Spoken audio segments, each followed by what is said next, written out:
Монгол улсын ерөнхийлөгчд авилгатай тэмцэх газрын дарга дэд даргыг санал болгодог эрх авилгатай авилгын эсрэг хуулийн 21-ээр байгаа. Тэгээ хаврын чуулганы нээлтэн дээр хэлсэн үгийг та бүхэн санаж байгаа байх. Даргад удахгүй нэр дэвшүүлнэ гэд. Тэгэхээр ерөнхийлөгч өөрийнхөө авилгын эсрэг хуулийн 21-ийг заасан эрхээ ард түмэнтэйг хамтарч хэрэгжүүлэхээр болж байгаа. Хамтарч гэдэг маань авилгатай тэмцэх газрын дарга дэд дэргэд нэр дэвшүүлэх хүнээ ард түмнээсээ асууя гэж байгаа. Тэгэхээр манай вебсайтн дээр өнөөдөр 15 цагаас эхлээд 7 хоногийн турш дарга дэд даргад дэвших хүмүүсийн саналыг авна. За саналыг авахдаа нэр хаяггүй бүртгэлгүй хүнээс авахгүй. Манай вебсайтны юуг та бүхэн мэдж байгаа бах. Цахим санал асуулга гэдэг дээр овг нэр, регистрийн дугаар, гэрээ хаягаа бичээд доор нь санал хүсэлтээ бичдэг байгаа. Үдээс хойш тавигдах санал асуулга бол тэр бүх анкетны асуултны дараа даргад би тэр овогтой тэрийг дэвшүүлж гэн, орлогчид би тэр овогтой тэрийг дэвшүүлж гэн гэдэг тодорхой хүмүүсийн нэр болон ажлын газрыг хүлээж авнаа. Тэгвэл авилгатай тэмцэх газрын даргад нэр дэвшигч нь хуулийн 21-2-1-ийн шаард заасны дагуу төрийн албанд 15-аас доош хүчит ажилласан 45 нас хүрсэн эрх зүйч мэргэжилтэй удирдах болон мэргэжлийн ажлын мэдлэг туршлагатай сүүлийн 5 жил улс төрийн алба эрхэлж байгаагүй гэдэг шалгуур байна.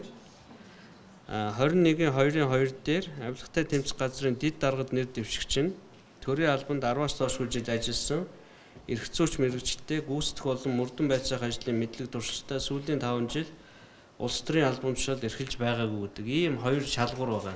Тэгэхээр энэ шалгууруудыг тус тусанд тавиад энэ шалгуур хангасан хүмүүсийг дэвшүүлнэ. Хамгийн олон давтагдж байгаа нэг хүн инх бол гэдэг хүн нэг мессен дээр нь 3 хүнийч нэр дэвшүүлдэг юм уу.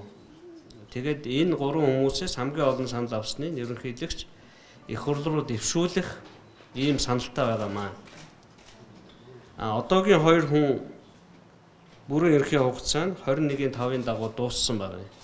Өнгөрсөн оны 11 сард хоёулаа хүний оронд томилогдсон учраас хугацаа дууссан гэж үзээд шинээр нэр дэвшүүлэх гэж байгаа.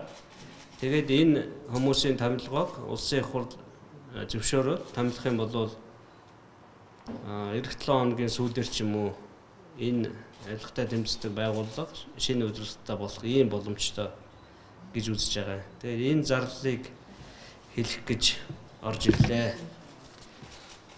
Асуултанд хариулъя.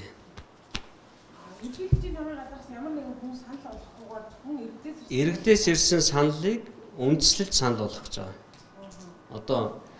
Шаардлага хангасан хүмүүс энэ чинь зүгээр хин нэгэн хүн олон нийтийн зөвлөлийн баасан санал болгоод юугаар фэйсбүүкээр 2 тал болоод байна шүү дээ. Тэрийг ерөнхийлөгч анзаараад жишээ нь бол энэ 15 жил 10 жил гэдэг шаардлага хангах байгаа учраас санал болгож болохгүй байгаа. Тэрнтэй адилхан нэр дэвшүүлэх гэж байгаа иргэд маань энэ хуулийн 21-р зал 21-2-2-1 заасан шаардлагуудыг заавал баримтлахгүй бол хаа хамаагүй нэр өгч болохгүй гэсэн.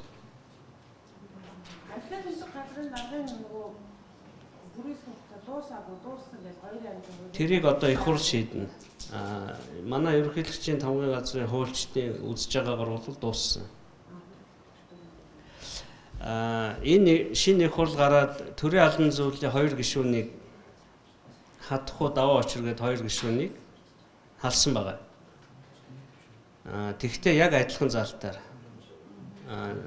нөхөн томилогдсон хүнийхээ хугацааг дуусгал яана гэдэг хуулийн дагуу тэгээ хуульч алтан гэрэл үндсэн хуулийн зэцэд гомдол гаргаад түрүүчийн их хурлын 6 жилээр томсон хүчинтэй гэж заргалдаад үндсэн хуулийн зэц болохоор хүчингүй.